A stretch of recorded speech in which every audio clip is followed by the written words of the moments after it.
Hi, everyone, and welcome to class. So this is a short course that I put together on what you need to know before you fill out an ideal client avatar worksheet. So if you've been in business for a little while, you may have encountered these worksheets at a business course that you took or a marketing course that you took. And oftentimes we get access to these worksheets. And I think especially as health and wellness professionals, a lot of us get into owning our own business because we have a passion for the work, but then we're like, oh, right, we have to be business owners, which is a completely different ball of wax than being really good at our job, a professional part of our job. And so we see these forms and we start to fill them out and they're a little bit daunting. And I know that that was the case for me when I started practicing nutrition in 2011. Actually, Robert Trent, who is here, gave me my first ideal client avatar worksheet, and I'm sure I stared at him in horror. And Robert, do you want to plug Sierra Commons a little bit before I get going? I would love to, thank you. And even before plugging Sierra Comments, I just want to give mad props out to Victoria. We've known each other for a while when she lived in Nevada City, and just, man, she's just been tearing it up and is so talented. And she came to me and said, hey, do you want to kind of co-promote this class? I was like, yeah, for sure. Victoria took a course that my nonprofit offers. It's called the Business Igniter course. And I see Mia's online, and she's familiar with that too. And it's just been, it's bringing me so much joy to see Victoria's career just go. And every time I talk to her, it's always something amazing she's doing. So I'm sure you all know her from a variety of different areas, aspects, not just social media, but she's an awesome copywriter and has a master's in nutrition. Is just a well-rounded, awesome, energetic person who really cares deeply about the people she works with. So it's an honor being invited to participate in this with Victoria. And so, yes, Sierra Commons is a nonprofit. We've been around for 13 years. We help local businesses start and grow so people can follow their dreams and have the businesses they choose. And at the same time, creating a resilient local economy in our small little mountain town of Nevada City. So just one other thing, I have this nice little chat thing put up there, which has a donation button. If you care to donate to the cause, it would be greatly appreciated. So with that, Victoria, take it away. Thank you so much for the time. Yeah, let's do this. All right. So who here has filled out an ideal client avatar worksheet or an ideal client worksheet? Sometimes they're called. Maybe put that in the chat if you've done that in the past. Let me see kind of a show of hands because it'll kind of help me understand and orient to what you have experience with. And you may hear my friend Dana pipe in and say, hey, you have a question, or give a little bit of commentary based on the chat. She's going to help me monitor the chat. So if you haven't filled out an ideal client avatar worksheet, we're going to go over what it is. And this next 30 minutes or so, and I'll leave a good amount of time for questions, is what I think you need to know, especially as a health and wellness professional, before you fill one out. So also in the chat, let me know, what is your job? I know we have some massage therapists. I think there's a Qigong practitioner, integrative body work, nutrition. Let me know, like, what are you up to in your job? All right, so some people's first time, awesome. Nutritionist. Thanks. Robert is the executive director of a nonprofit. Excellent. Yeah, kind of let me know what your job is. So a lot of nutrition. I see. Great. Reiki master. Wonderful. Lifestyle coach. Excellent. So a lot of coaches, and we're all in that health and wellness niche. That's great. Wow, Sherry. Yeah, great. Excellent. And then I want you to consider this. You don't have to put this in the chat, but you can. Where are you in your career? Are you just starting out and this is the first time you've heard of an ideal client avatar worksheet? Are you 5 years in and you're like, I still don't really understand why no one is finding me or booking me? Are you 10 years in and you kind of like have a little idea of what a marketing funnel is or a sales funnel is? Let me know where you're at. There's kind of different levels of where we are in our career. So give me an idea of that. Mid-career pivot. I love that. I've done that so many times. I have pivoted in all directions. Becoming more consistent. Great. A year in. Excellent. Have different ideal clients. That's a great point that we might touch on today. And if not, you'll see it in the follow-up email I'll send and the follow-up email after this class. Awesome. Cool. So a lot of you are just starting or you're starting to pivot into a new focus, which you're kind of in the perfect place. So great. Thanks for sharing that and keep sharing it.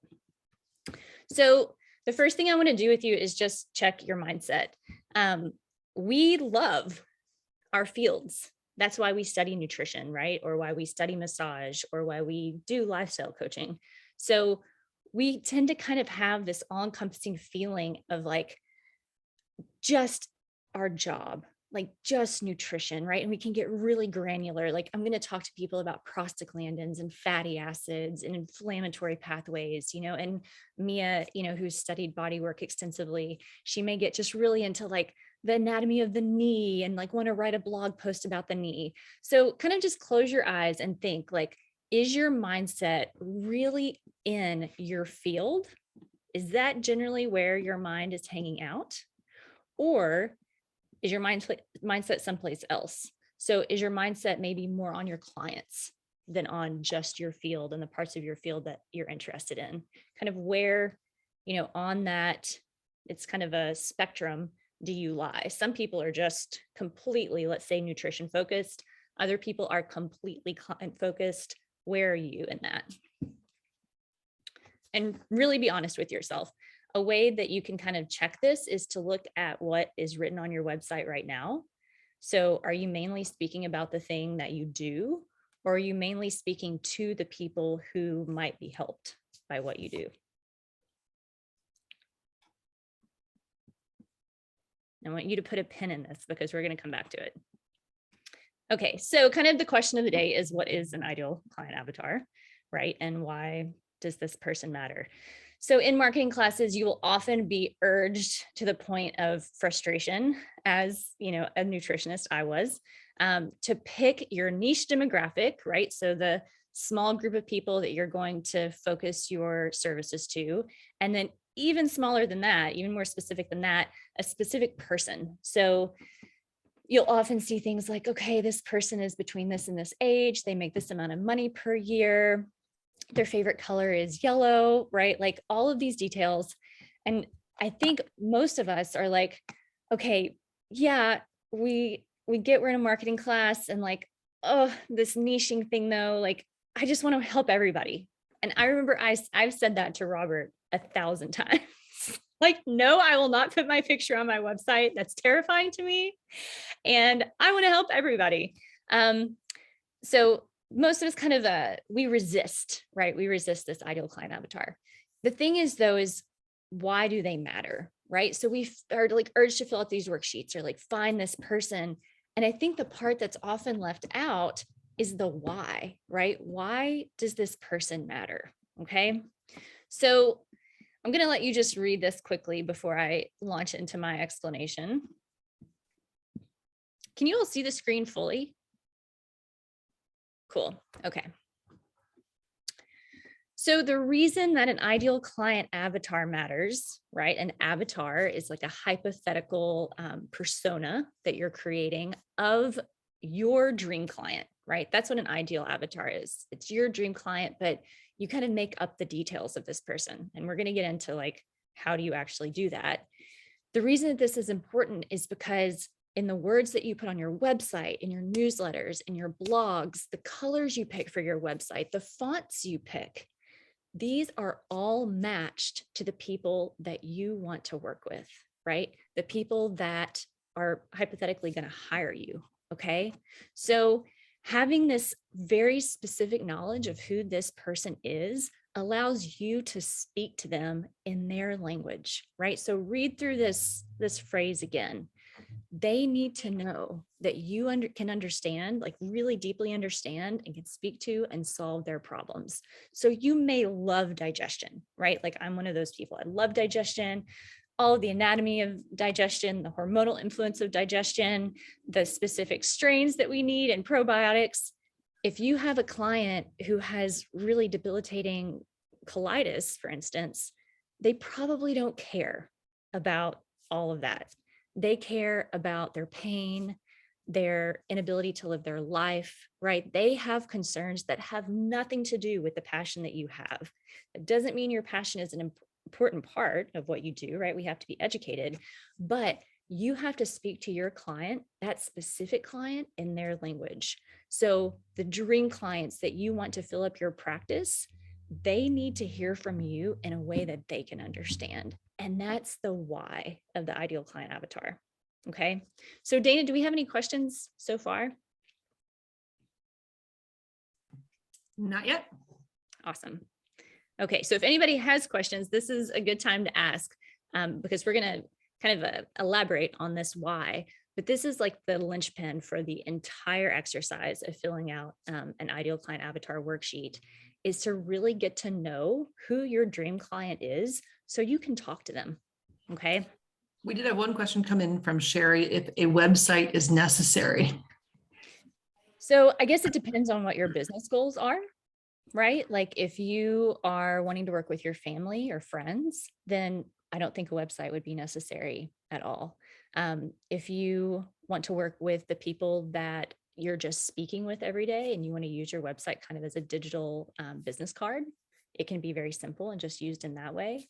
If you want to reach a virtual audience, which there's 7 billion people on earth, and I'm kind of like, at this point, they're all, potential clients, which is a little antithetical to me saying you need, an ideal client avatar, but right out of those people, you have way more specific clients that you can go after than if you don't have a virtual presence. You definitely need a website, and it needs to be able to reach people. Does that answer it, Sherry? You guys don't have to be polite. You can unmute yourselves and be like, yes, I understand. Just shout right out. Okay. So you might be thinking like, how do I find this specific person? I maybe just started. I don't know this person. How do I know what their favorite color is? Even if I maybe have some idea of their age range or, their profession, say, or how much they make per year. Like, how do you figure all of this out? And then how do you speak to this person? So I want you to kind of always go back. Like I said, put a pin in that mindset exercise that we did, right? Always go back to what matters to the person that you want to hire you. Do prostaglandins matter to this person? They might. If you want really experienced clinicians who want to learn about biochemistry to hire you, they might want to learn about prostaglandins. If you want somebody with an inflammatory condition that's causing them a lot of pain and suffering to hire you, they're probably not very interested in prostaglandins. Okay, so figuring out the client and then how to speak to them, we're going to talk about how to do that. So the Avatar Worksheet, that's really what allows you to speak to your client and figure out who they are, right? So every single detail you can learn about your dream client. That's the kind of the easiest way to call it. The people that you wish you had 100 of them in your practice, right? The more you learn about them, then you make marketing and business decisions that attract them, right? If people can't really understand what you're saying, if they can't read the font on your website, right? Like if you're wanting to hire or wanting people to hire you that are in their 60s and 70s and you have 8-point font on your website and they can't read it, right? It's not going to be very easy for them to access you. And you want to give them value. It's like everything that you can learn about them, it's going to translate into them trusting you and letting them know that you understand them and that you're trustworthy and they can hire you, that you're going to be able to solve their problems. So when people feel that way, like, she understands my problems and she's going to be able to help me, that's when they click the book now button, right? That's when they make an appointment. So ultimately, a client-centered practice, which is what we're talking about here, it equals more revenue for you in the long run, right? We oftentimes, as health and wellness practitioners, we have this thing that's like, I just want to help people, right? Like the money isn't as important, or like the business isn't as important. And I 100% understand that, right? I have been there. I also know if you want to run a successful business, you have to make money. And we kind of get a little bit uncomfortable, right? With that like paradox, it's like, we're not like shamans in a hut anymore, right? We like live in houses with electric bills and we have responsibility. So you can though create a business that is fully client-centered, which is what we're talking about. And that will lead to revenue. And I want you to like kind of feel out if you feel uncomfortable with that, like, oh, getting revenue. If you do, that's a completely different class. I'm not teaching that class today, but it's good to recognize and feel that little bit of friction, because more than likely you've studied for a very long time and you've worked very hard. And now you're going to learn how to communicate that work to your clients so that you can make money. Okay. So this is your secret weapon. I by no means own the like, I guess, intellectual property of an ideal client avatar worksheet. There are thousands out there, more than likely. I made one specifically for health and wellness professionals because that's what I am. And I realized how hard it was for me to fill one of these out. So I sort of translated it into our language. We are not going to fill one of these out today. That is also a whole other activity in class, but I do want us just to kind of get familiar with it, right? And I want you to think about this as the most foundational piece of your business. So in your profession, there are probably foundational pieces, right? Like your clients probably have to be hydrated. That's like, you have to drink water to have a healthy body, right? You need to walk every day or like move around every day. You need to try and eat some vegetables, right? Like there are certain things that we have to recommend to our clients, in our careers that are very foundational. And I would say to you, this is like drinking water for your business. Okay. This is like the most foundational piece that you can lay out. When you start to understand who your ideal client is, every other marketing decision, business decision, blogs, newsletters, services, products, everything flows from that spot because all of those offerings, all of those words are targeted directly to this person. Now, somebody on the call, I think it was Ray, was like, I have more than one ideal avatar. And yes, you eventually will have more than one ideal avatar, but start with your first one, right? We need to have a primary one first. And I normally tell people that's who you're going to speak to above the fold. So on your homepage, right when you come to the homepage, and the first thing you see will be words speaking directly to this avatar. So how do you all feel when you see this avatar worksheet? Would you all put that in the chat? Can I ask a question? I'll put this in the chat. Can you hear me, Victoria? Yeah, I can hear you. Okay. So what about if your thing is vague? Like I would say that my ideal client is hungry for change. And that's super vague, but it really seems consistent with what it's less about like an age and that kind of thing, but that seems to be the people who come to me who get the most impact and who I get the most satisfaction from. Are they the people that are consistently hiring you the most?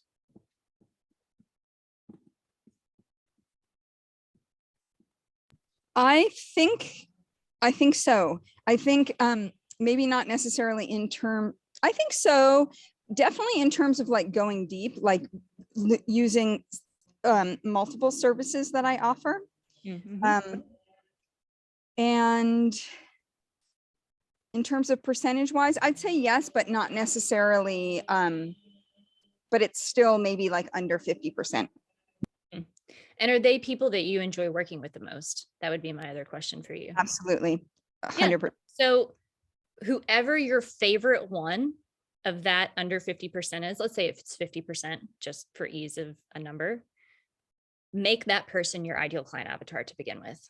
I don't know their name. Maybe their name is like Steve, right? And there's this particular problem they came to see you for, and like every detail that you can get about Steve, you fill out your ideal client avatar worksheet based on that person. And I'm saying that to you because I know you've been practicing for a long time. Mia is a fantastic body worker who actually has flown to the East Coast here a lot to study her craft. And she has a robust practice. So you kind of have like a nice head start where you've had clients and you've like gotten to feel like, oh, I kind of like working with these people. Maybe I don't like working with these people as much. So pick that person that you love working with, whoever your favorite one is, and that's your primary avatar. The key is to get over the fear of this is the only person that's going to come and see me. We all feel that, right? That's why I asked, like, how do you feel looking at this sheet? Do you feel overwhelmed? Do you feel like, oh my gosh, okay, only Steve with like knee osteoarthritis is going to, there are not enough of those people in Nevada County. I'm telling you, it does not work that way. So there is actually even like analytical research on this, that if you start to speak to a specific person, they will absolutely come and see you, but other people will also understand your messaging and see your specificity and your professionalism, and they will also click book now. It works, right? So that fear has been disproven with quantitative research, right? We feel it, that's real and that's very valid, but it doesn't hold water. So yeah, I would pick your favorite one, Mia, and that's who I would start with. And I would use that person's name as the name of your avatar and start filling this worksheet out based on them. Yeah. Yeah. So what did you guys say in the chat? How do you feel when you see this sheet? Okay. It feels overwhelming because you don't have the experience to really know. I can understand that. Yeah. Okay. A little overwhelming. Got it. Okay. Yay. Clarity. That's good. Excited. A lot of overwhelm though. Okay. And I absolutely understand that. Yeah. And to ponder it for a few days. Yeah. Look, you're probably going to ponder it for like the next how many ever years you're in business. Right? This isn't something that you just like fill out and put away and you never touch again. It will always be a work in progress. Right? So, but when you look at this, it's like anything that you do in your business. It's hard, right? It's hard. But the thing that makes you keep going forward is your why, right? So your why with this is if you can start to even just peripherally get an outline of who this person is, all of a sudden when you think, okay, I'm going to write 2 blogs a month and this is my week to write a blog. What am I going to write a blog about? Okay, who is my ideal client avatar? What might they want to read a blog about? What do they want to see on my website? What is their biggest problem that I can help them solve? Or what is just one of their problems that I can help them solve, right? What's their biggest health challenge? So let's just look at challenges and think of it in the context of writing a blog. And that's going to be a great illustration of why.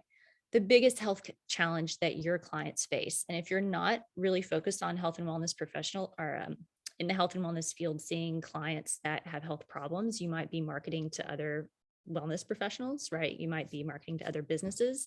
What's just those practitioners' biggest challenge, right? And then how does that relate to their life? Like, how does that affect their life? That's an important question. So let's go back to the colitis person. Let's say this person is a whitewater rafter, right? I've had this client, this exact person I'm thinking of. He could not whitewater raft and kayak because his colitis was so bad, he couldn't get on the river. So that's all he cared about. You know, he was like interested enough in nutrition to make the changes that he needed to make. But the blog that I needed to write for him was how you get back on the river and heal your colitis, right? Something along those lines, taming your colitis to, you know, tame your trip to the Grand Canyon. Okay. This will dictate every single move you make in your business. And I say business because it's not just marketing, right? Let's say that guy is my ideal client and I'm really after these outdoors guys that have digestive problems. So like they can't hike with the normal gorp, you know, that you bring, they can't use trail mix, they can't use these pre-made meals. Maybe I go after that whole demographic of people. Every move I make is going to be based on how to give them recipes that'll work when they're in the backcountry and it won't upset their guts. Every move, the website will be more outdoorsy colors, right? The fonts will match their aesthetic. So we're going to talk a little bit about you not getting lost in your business when you frame everything towards your client. But I want you to start to think about 80% of your business decisions and your marketing are based on what comes up in these worksheets. Okay. I do get that it feels overwhelming. And I wanted you to put that in the chat just to acknowledge, like, you're not the only one. I've been messing with this for over a decade. I still feel a little overwhelmed sometimes, but just like with anything, the more that you play with it and ultimately you research through this worksheet, the more fun it does get. I promise you will get to that spot. Okay. So any questions on this before we go to the next slide? There was one, Victoria, about how would you be willing to share how you filled yours out? So where did you kind of start and tackle this? I did exactly what I told Mia to do. So I just like freewheeled, for years, like parsed it all together and did pretty good. But I had clients and I was like, gosh, I would say to them, if every client that came to see me was like you, it would just be like the dreamiest practice. I would love it. And finally I was like, why don't I just talk to those people, right? Like I did have a digital practice. There are 7 billion people on earth. Like probably there's enough of those people to make my practice full of people just like that. So I actually just picked my favorite client. Her name's Nicole. Right? I went down the worksheet and I know her a little bit. So I got to talk to her, like truly interviewed her a bit on, what does she like? What are her biggest problems? What's, the effect on her life of those problems? And I used her as a template. Now that's not always possible, right? If you're just starting out and you haven't seen clients, that's not possible. Okay. So you do have to make it up a little bit, but this is a part of research, just like research for your career, right? If you're looking up pathways for detoxification, you're researching that. You're also going to research who you're going to talk to on your website. Does that make sense? Or help? Even better than making sense. Hopefully it helps a little bit. You might just start with who you think you want to work with, and then you will always revise it over time. It is cyclical. You'll work a little, you'll come back and revise. You'll work a little based on that, come back and revise. Okay.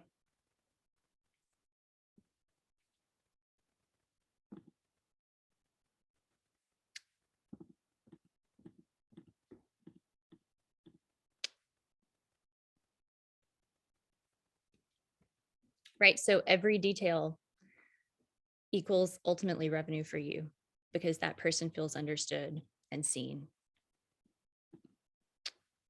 Huh. Did I double these up? Or maybe I'm just clicking through these wrong. I think this is a Victoria issue. Hopefully not a slide issue. Okay. So 3 points we should clarify. Details matter. People start to do ideal avatar work and they're like, oh, why do I need to know where this person gets their groceries? Why do I need to know this person's favorite color? Why do I need to know what TV shows they like on Netflix? Or like, why do I need to know that they are not into Netflix and they're watching like nature documentaries? Why does this matter? Okay. So I always like to use the example of Target. Target is this like total phenomenon for women of a certain age, right? Like we are pretty aware of this as a society, right? Like people like to go to Target. It's like a little mini vacation for them. Some of the best copy I ever wrote was to one of my clients, ideal avatars, who I was like, this woman is she's a Target lady. Also, I kind of have to admit, I'm a little bit of a Target lady myself, right? So we put a little bit of copy on her website about how healing from bloating specifically was better than a trip to Target. And we got so many responses back, like women felt seen, like, okay, this person understands who I am. You say a little bit about something like your favorite, true crime podcast, right? Like that dings a bell in somebody's head. Like this person gets me. They get who I am. You make your website colors that are appealing to your ideal avatar, right? Like For women, they may be more drawn to certain colors than men. Or if you're working with really professional women, they might want really clean lines or an aesthetic that they're used to seeing. It helps people feel understood, right? So I also follow Amy Porterfield, who is a pretty well-known, her whole business is teaching digital marketing. When you read through her newsletters, it basically is she has just gone through her ideal avatar worksheet. She's pulled out details and she's crafted those newsletters around those details. And I guarantee that the women who are 25 to 35 who are reading those newsletters, who want to start businesses, they hire her because they know that she understands who they are, right? She's not talking about how much she loves digital marketing or how great she is at it or all of these granular details of digital marketing. She's talking to her clients about them. So you kind of start to see this mind shift that happens. It's all of a sudden, you're still a nutritionist, you're still a coach, you are that, right? That's your career. But when you market, you talk to your clients about themselves. And this is another piece that's researched, and this is quantitative in marketing. You talk to them about their biggest problem. You're not poking at it. You're not being mean. You're saying, I understand what your biggest problem is, X, Y, or Z, and I can help. That's your whole job, okay? Your details, the details of that avatar, they matter because they help that person feel more understood. Secondly, you matter, right? This is your business. So it's not just the avatar's business, right? It's you have to be happy in this. The example I use always is the example of my headshot, which I took in my favorite t-shirt, which is a cartoon character from Adventure Time. I happen to love cartoons. So that's this weird quirky thing about me. I have no idea if my ideal avatar would be okay with that or not, but it's me and I love it. And 20% of your business-ish, that's about the proportion that I use, needs to be you, right? You are unique. A little bit of that has to shine through, or you're probably not going to enjoy working with the people who hire you, okay? So the 80-20 rule, I call it the 20% rule, even 20% of your avatar in this field will more than likely overlap with you. So you are still part of your business, but 80% is still a pretty big majority versus 20%. So keep pushing toward that client-centered focus because most of us also aren't used to doing that. And then third, perfection doesn't matter. So let's go back to this worksheet. Great. It's right there. It's not going to be perfect. Some of you are serious perfectionists, hardcore perfectionists. You cannot make this perfect.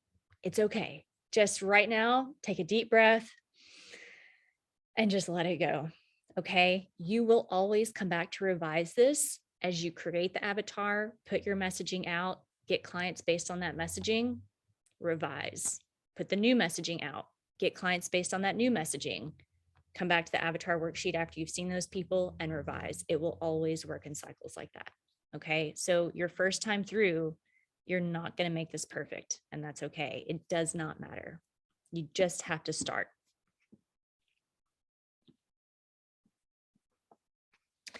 So really, it's this also is for you. You are part of this. You want to work with people that you love working with and that really love what they get from you. It is dual, and that energy feeds on itself. I think that even if we're really new in this work, we've experienced that, right? You give somebody a little bit of help, a little bit of support, they have a benefit from that. They give you that feedback. It grows your confidence. You study more. You're able to help more people. And the goal of this really is that client-centered practice, but one that also feeds you, literally and physically, okay? So go change the world with this information. That's kind of the end goal, right? The more that you can message toward your client, the more of those people will find you, and people that are not your ideal client, like I said, that will absolutely happen, and you'll be able to help more people. They'll sign up to see you. I do want to emphasize, though, to come back to this idea of client-centered focus. It will take something if you have not had that mind shift to start to shift from what you've been focused on and studying and researching and working so hard to learn, to put that focus a little bit more on who you're offering this to. What is their problem? What do they need to hear from you? Okay.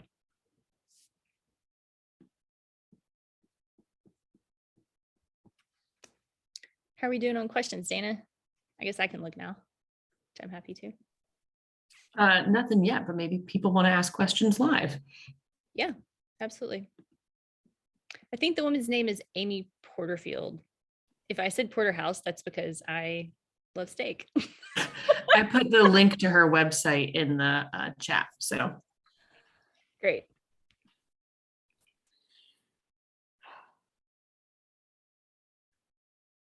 looks like Lisa has a question.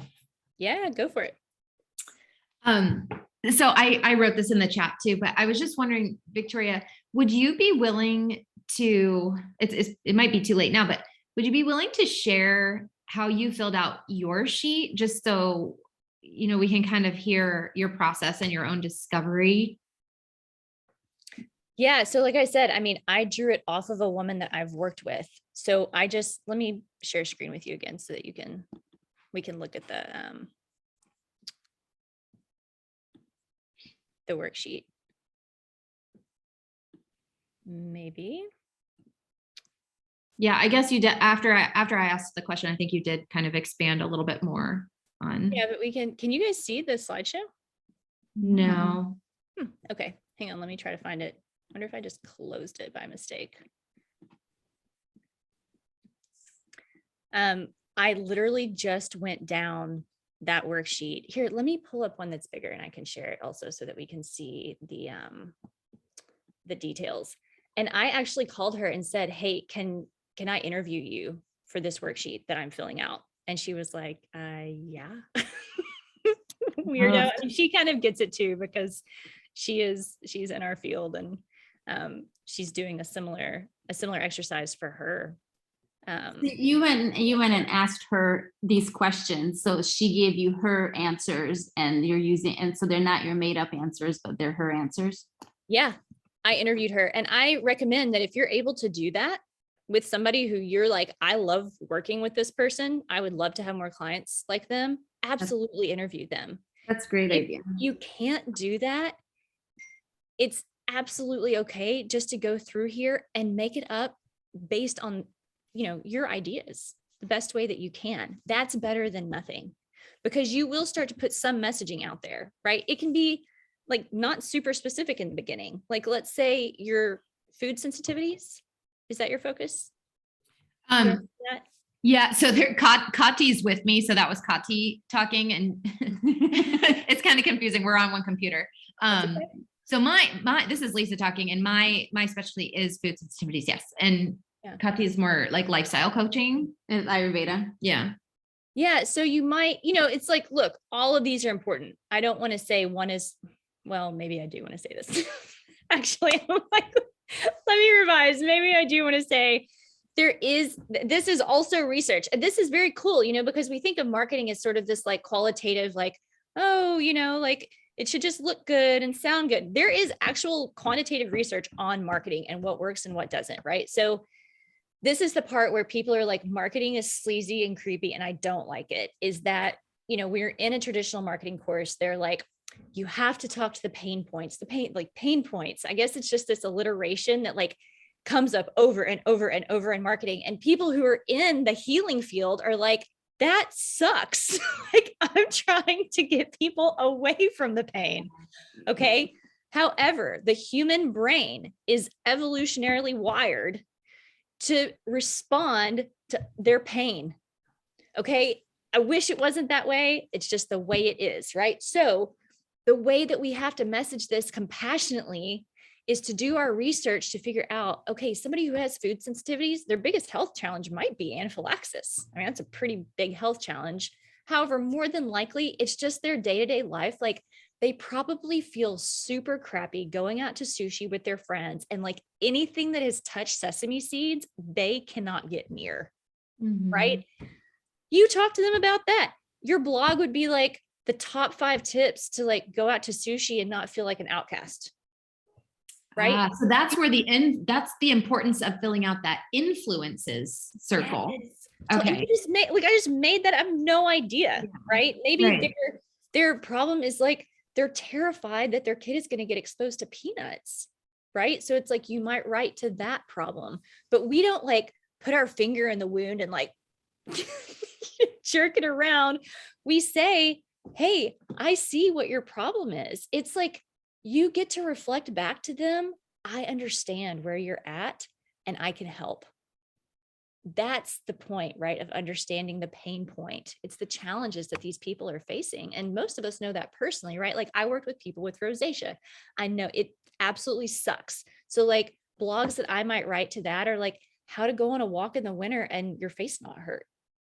Because they don't care that it's like a neuroinflammatory condition. They care that they can't go outside without like, a full face mask on. So you start to like understand that problem. And that's what you start to write these details down. And I kind of should redesign this so that challenges is up here and it's the first thing and everything flows from that spot, because that is what people respond to. There's kind of a follow-up question to this conversation. Is marketing to pain the only way? It's not, but it's the most effective way. And the way that I would say it is, you're letting them know you understand. Does that make sense? So like if you look at my website right now, kind of the main headline is, why aren't clients hiring you? Right? We've all been there. How many times have you been like, I am working my butt off and nobody is making an appointment? So I'm not saying like, ha ha ha, you suck. I'm saying like, I get it. I have been in that situation. Let me show you some tricks to help that. But people, why would anybody ever hire you if they don't think that you understand what's wrong? It's why we're kind of in this field to begin with, is we got left behind, right? We weren't able to be helped. So you're telling these people, I get it. I get where you are and what you're going through, and I can help you. I would rephrase it in that way rather than pain. It's kind of like using motivational interviewing. I think most of us have had to read that or have had come in contact with it at some point, if we're in the health field. I remember reading motivational interviewing and I was like, this is the most like manipulative. I hated it. But really all it is like helping your clients tap into their own internal motivation to change, right? You just have to get them there. And this is comparative, right? You're just tapping into where they need help and you're saying, I see that. I see exactly what that is. And when they read that you like understand, they're like, oh my gosh, right? Like the first time I came across somebody who was working with people who had rosacea, that was like, I understand it. Like you can't even put on makeup because it like flakes off your face. I was like, finally, somebody gets it, and if they had been like, I don't know, like I said, something about the biochemistry or even about the solutions, I wouldn't have been as interested. I felt seen. So that is like pain marketing. It's just been said in a way that, like I said, health and wellness professionals, it's such a turnoff to us. We have a question from Teresa with her adorable cat that keeps coming in and out of screen. Oh, yes, I can see it. Dana, I know you love that. Thank you. Hey. Can you guys hear me? I can't see myself in there. So I guess my question is more about taking a step back and how do you actually decide who is the group you want to work with? Because I think you gave a great example, Victoria, of like you just started working with whoever came to your practice and eventually you realize, oh, I really love working with Nicole. How do I get more Nicoles in my practice? Mm-hmm. So, but for me, what I've been trying to think is I want to focus on something I've been through, right? Like how do I tailor this to myself kind of thing? Mm-hmm. And I'm going to target people like me, professionals that have been in a lot of stress from schooling and work. And then I kind of, as I think more about it, I think like, what if I actually hate working with these people because they remind me of all those years where I was miserable? And like, you know, to some extent, it's like, I understand where you are, but at the same time, I don't want to go back there anymore. But so I just keep circling back about how do I actually choose who do I care the most about? Like, and circling back to, I really want to help people that may not have a lot of resources, that they have no access to all of this information. And so it's, I don't know if I'm making sense, but just kind of like, how do I pinpoint who this person is before I even spend all this time trying to figure out how to fill this form and then completely change my website. And then I start working with them and I realize, oh, I actually hate working with these people, you know? Yeah, I hear what you're saying. I mean, that I get it. This is my first thought is, I mean, don't change your website for a while, right? Because that is more of an undertaking unless you can go in and edit yourself, in which case, like, I've changed my website probably 15 times in the past month. So just to put it out there. And if you look at, there are websites where you can see the history of other websites, right? It's like the Wayback Machine, Robert. What did that? The wayback.com or something. Yeah, I think it is the Wayback Machine or the Internet Archive. If you look at big companies, they're changing their homepage all the time, right? They're doing exactly what I'm saying to you, which is like, start somewhere, check it out, refine, go back, you know, like it's always kind of this cycle. So I would say, just like, it doesn't have to be this exact sheet, but just the information on this sheet, start writing it out and start somewhere. You have to start somewhere, right? Like when you start to read research, it's like you're looking up every other word. It doesn't all make sense together. You have to go back and look up the word again after you've looked up these other words. You know, it's like that you just have to start. It's kind of the same with this. You have to kind of start somewhere. Now, I would say, like, you bring up a good point. What if you're like, okay, I really think that this is the person I want to work with. And then you start getting them in your practice and you're like, this is terrible. You know, it's a valid point. I would say scrap that and start again. But my guess is that before you like changed everything and got to that point of like only bringing in those clients, which it will never be only, right? It's like, it does not work that way, right? Like one person has a great experience, they are your ideal client avatar. And then all of a sudden, like 15 people that they know come to see you with completely different issues because they just had such a great experience. So it's not always just that ideal avatar that'll be in your practice, but I think you're going to know beforehand, like you're going to have a feeling. There is a little bit of like, use your gut in this, you know, and I don't say that often because I do think it's so important to lean on the quantitative side of things. Like for most of us, that's our weak leg, but you kind of have to feel a little like if you already have an idea, like, I don't think I'm going to want to like relive this over and over with my clients, then that's probably not your ideal client. Like, listen to that. Something's telling you. Yeah, that makes sense.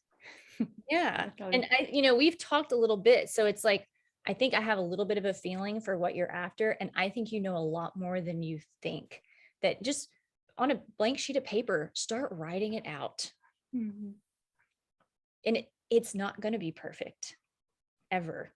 Right. But I think you're going to be a lot farther along than you imagine. Thank you. Yeah. I hope that helps. We have a raised hand from Mia. So I'm wondering how you decide which challenges are to prioritize. Like, so for example, I have a client who came in a couple of years ago and she had a lot of things on her list and some of them were quite technical, like I have this neck issue and I have this sacral issue. And then she also had things like, I feel like very disembodied, like I'm really in my head and I don't know what's going on with my body and I don't feel myself in my body that much. And I feel pretty inhibited sexually with my husband. And I'm like, I'd like those things to change. And I don't know if this is because it's my, I don't know if it's just because my orientation and like where my, and then she also had huge gut issues, which is not my scope of practice. Although I think there are some things I can do to help physically like twists in movement are helpful to the gut. But she, 2 years later, she's like a completely different person who loves my work, who is like totally rocking it with her husband, like has a great sex life, is like yoga classes a couple times a week, super strong, doesn't have any of the neck or sacral issues. But I would say what I really addressed was the emotional, mental challenges. And I don't know how to suss that out in the midst of, I don't know where to focus necessarily, but I know, and I don't even know what I did to get, that's not true. I was aware of like the physical stuff, but I feel like what I addressed was more of the bigger scope. And I don't know how to hone in on like what to focus on. Are you getting my question? I'm sorry. I feel like I'm being like shitty about describing it, but I'm just listening to what you have to say. I would say the thing is like, I'm going to, put on here, like, what is the biggest health challenge, right? And she has multiple, you can list multiple, that's okay. Really the money question is like how their life challenges and emotional challenges are linked together, right? So for her, like one thing you brought up is her sex life. We come up with that all the time in ideal client avatar work, because when people have health problems, oftentimes their sex life suffers, and it's a huge bummer, right? It's like, sex is awesome. We all want to like feel confident to have it. And it's, like connected to our people and like that. So when our health challenges hold us back from that, it's like, we want to change that, so it's like, I might speak to that. I might speak to her pain if she was in pain, right? To say like, I know that your back hurts. Like, I know that your lower back is killing you. If you can't sit for 20 minutes, I have some solutions for you. So it doesn't have to be just one thing, right? So don't get too attached to that. Come up with like what their health challenges are. If there's one that really stands out, then yeah, speak to that. And if you think that this is where like some commonality comes in, right? Because like my Nicole, right? There's lots of Nicoles out there. Kind of the biggest challenge is I'm working really hard and nobody's hiring me, right? Like, what is up with that? Right? So if one stands out, that's great. That's like your above the fold message on your website that they see when they come. Like maybe for her, it would be like, you miss getting down with your husband. Let me help. Now you touched on something that's a little bit more like complex than that, which is sometimes people have problems that not even they're aware of, right? I'm working with my husband right now to come up with the messaging for his website. And something he says over and over is like, all of my clients eventually say they didn't even know what it felt like to feel good before they started working with me. Well, it's like, how do you say that? Well, you might just say that. You may feel better than you ever thought possible. But to come back to that pain marketing piece, people oftentimes don't respond to that as well as they do, their challenges, right? So the way that we're wording that is to say, make sure you don't lose touch with the things you love. Or are you losing touch with the things you love? Right? Like, is there a way you felt that you miss? Like, do you miss how you felt when you were young or when you were younger? So don't get too hung up. Like I'm saying, like, you just have to kind of get started and to always go back to that mindset piece. If you start to think in the mindset of your client, what their biggest problem is and what they need, versus what you do and what you have to offer and what you're interested in, that is your first step, is to like move that mindset a little bit, and then everything will come from there more naturally. But you just start workshopping it out. Yeah. There might be time for one more question. And I'm cool to stick around if people are. You guys just let me know what you want. We can go over. I also want to say we can go over because it's like sometimes we start to like think this through and it's disorienting, right? I can say all these words to you and you're like, oh yeah, that sounds good. And then you like go to your website and you're like, how do I do this though for my thing? Like, when you start to have that change, it can be disorienting. So I want you to always go back to this worksheet as your guide. Who is your client? What is their problem? How can you help them solve it? Okay. We had one more question come up in chat which was, should we have our face on our homepage? Oh yeah. I mean, yeah. You know, it's like you see people's websites with like the big, you know, nice picture of them and then a message with, you know, an action for visitors to take. And the reason that all websites look like that is because it works. Right? We establish trust, especially like, right, we're like doing like intimate work with people.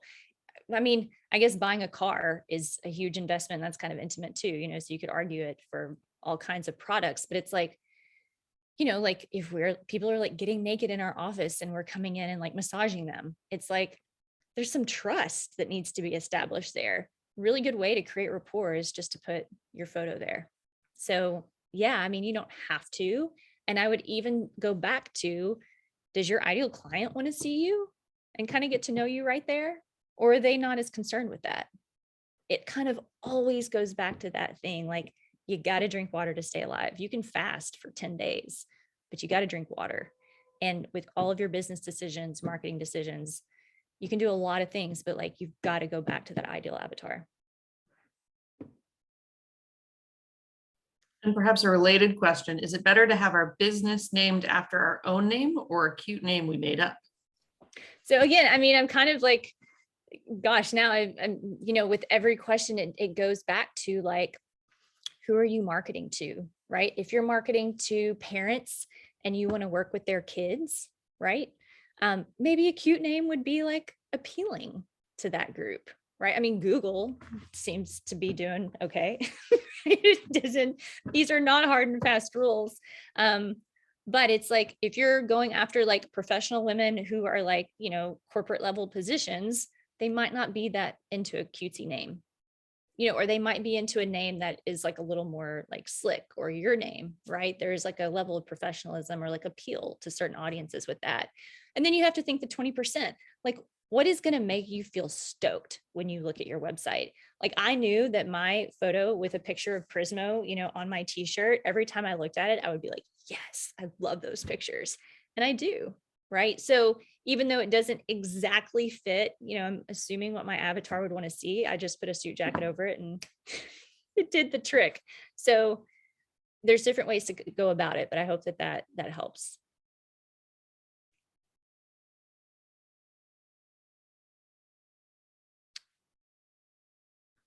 I'm kind of looking now too, Dana. I'm going to stop sharing so that we can see each other a little better. Okay, so listing cost on your website.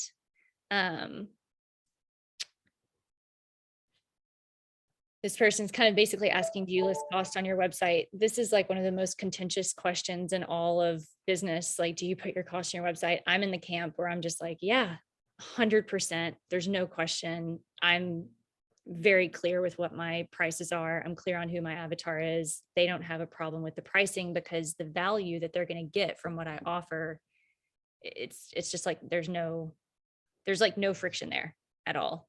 And so I think the answer to that question is the more clear you get on who that avatar is and the more confidence you have in what you're offering to that person and that it's the perfect fit for that person, it's not going to really matter if you put your prices on there or not, honestly.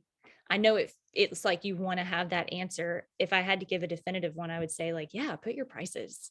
Like who doesn't like seeing that?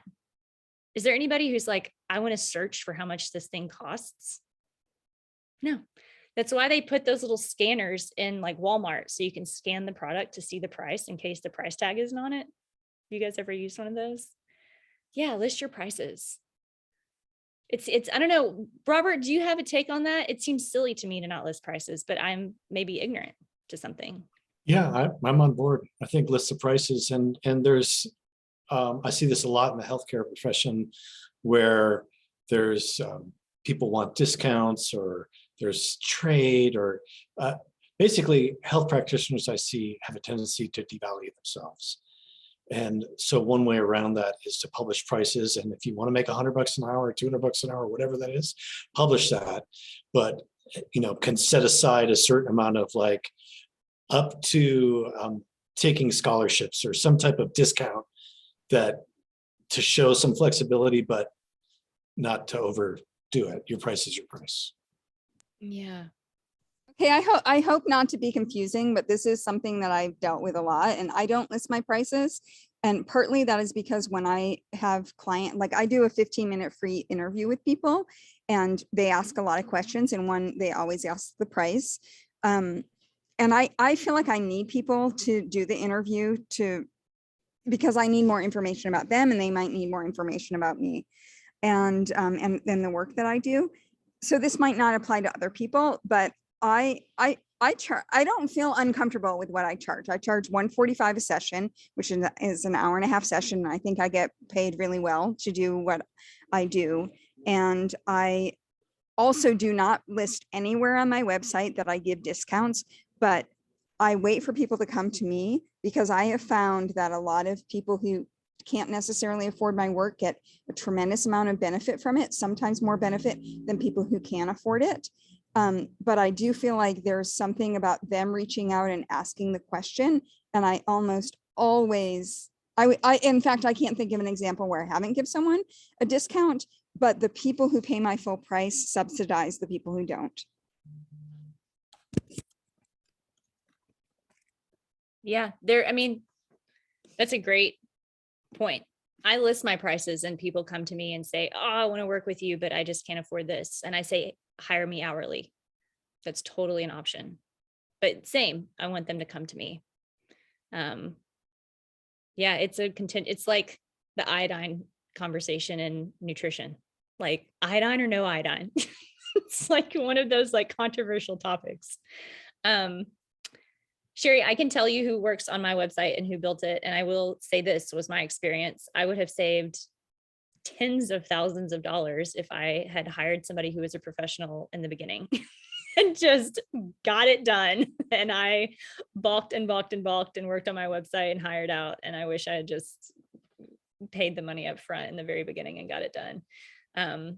So there's a great woman that I work with who specializes in working with health folks. I can put her name in the chat.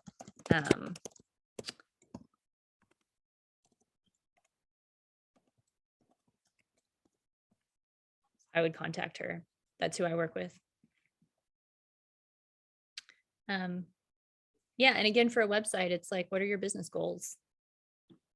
Right, that's really what it boils down to. Any other questions, you all? Can you feel that little feeling of like, oh, this is a little disorienting for my own practice? Like, oh, how am I going to do this?